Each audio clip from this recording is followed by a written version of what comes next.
Hey, are you a fan of blowing shit up with an assload of saw blades? Rhetorical question, since obviously that is everyone. Well, guess who's back? It's everyone's favorite Lombax, and he's here to fuck some robots up and throw a wrench into Dr. Nefarious' plans again in Ratchet Clank, A Rift Apart. But it ain't perfect, so without further ado, let's rift this game apart. Whoa, that's 2 puns in 1 paragraph. Boom! Let's get it started!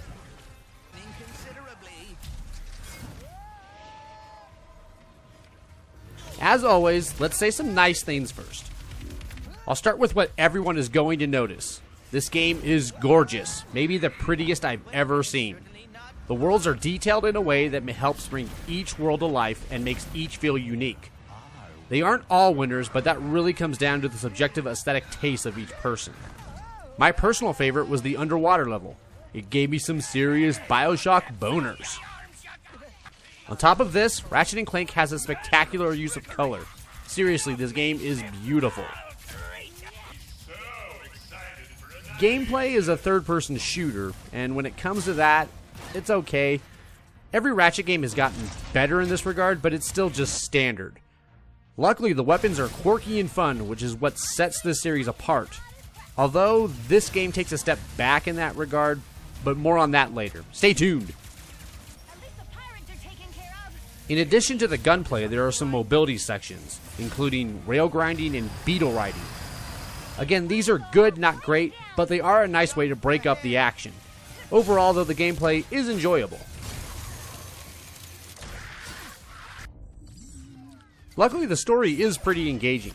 They don't get up their own ass with the alternate dimensions storyline, while at the same time develop some engaging story arcs for the newcomers to the series. Watching Rivet build up the dynamic duo status with Kit is pretty fun. It's endearing, but not heavy. It's just a good time. It's a fun game. Not the best of the year, but a great exclusive for PS5. So let's give Rift Apart an 8.5. But I'm here to rift this game apart.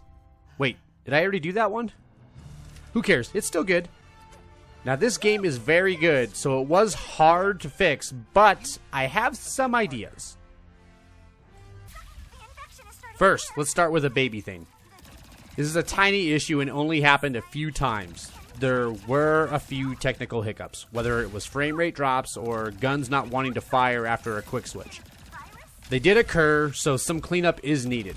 It's a tiny issue, but believe me, things get better from here. Okay, now for some world-building fixers. Stick with me. You, the player, play as 4 characters, Ratchet and Clank, and now newcomers, Rivet and Kit. Throughout the game, you will visit many different planets and more than once. On top of that, you're constantly changing up the teams, Ratchet and Clank, Ratchet and Kit, Kit and Rivet, Rivet and Clank. My issue is that the teams don't matter except for story reasons. Seems like a missed opportunity. I was hoping each would have their own abilities that would allow you to explore new areas of the map. Like, Kit has a jetpack to reach high places, while Clank's helicopter head will allow him for distance. Combine that with new powers for Ratchet and Rivet, and now we can reach new heights. Ratchet could have a wormhole grappler, while Rivet could have jet skates. We can even take this a step further and build combat scenarios around these abilities. This will help combat feel a little more dynamic. This feeds into the next fix. This game is too accessible, meaning it's too damn easy. I died twice the whole game during combat sequences, and I never even really had to focus. I just threw out zircons and plant freezers while I just sat back and put bullets into robots. I had to level up each weapon just to give me a reason to use the weapons. But honestly, I could have easily beat the game with the first 2 weapons I received. So I need the game to be harder. Certain weapons for certain enemies. More environmental hazards for combat. Buckets of lava, electrical power lines to sever, mud piles to slow the enemies. Things like that. If it wasn't clear before, let me say it again. Better combat. Now for the biggest fix. The biggest issue with this game are the weapons. Ratchet is known for crazy weapons. There was a disco ball grenade that would make enemies dance. There used to be a Kirby vacuum gun. These were all very unique, and they help make the game in combat more interesting. Well, this game's weapons are just too bland, especially for a Ratchet game. And many are just returning weapons. Rocket launchers, sniper rifles, saw blades. On top of that, the new ones have fairly bland effects. So weapons need to be better. How about a gravity gun that picks up enemies? Or a tornado gun that can pick up environmental hazards and shoot balls of them at enemies, whether it's mud, snow, water, or electricity. I need more stuff like that, so come on, Insomniac, you're better than this.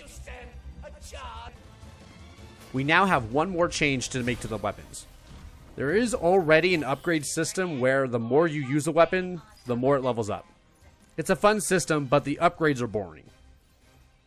They boil down to power duration, ammo capacity, max targets, things like that.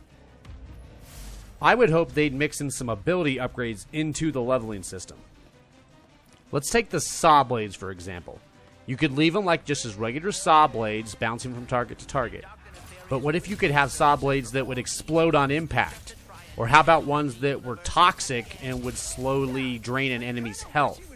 Things like that. All of these should fix my weapon issues and really enhance the combat. Ratchet has now arrived with this fun, crazy arsenal and has stepped forward as a fun third-person shooter, mixed with its endearing story and amazing graphics, and I have fixed it and made it a game of the year, baby.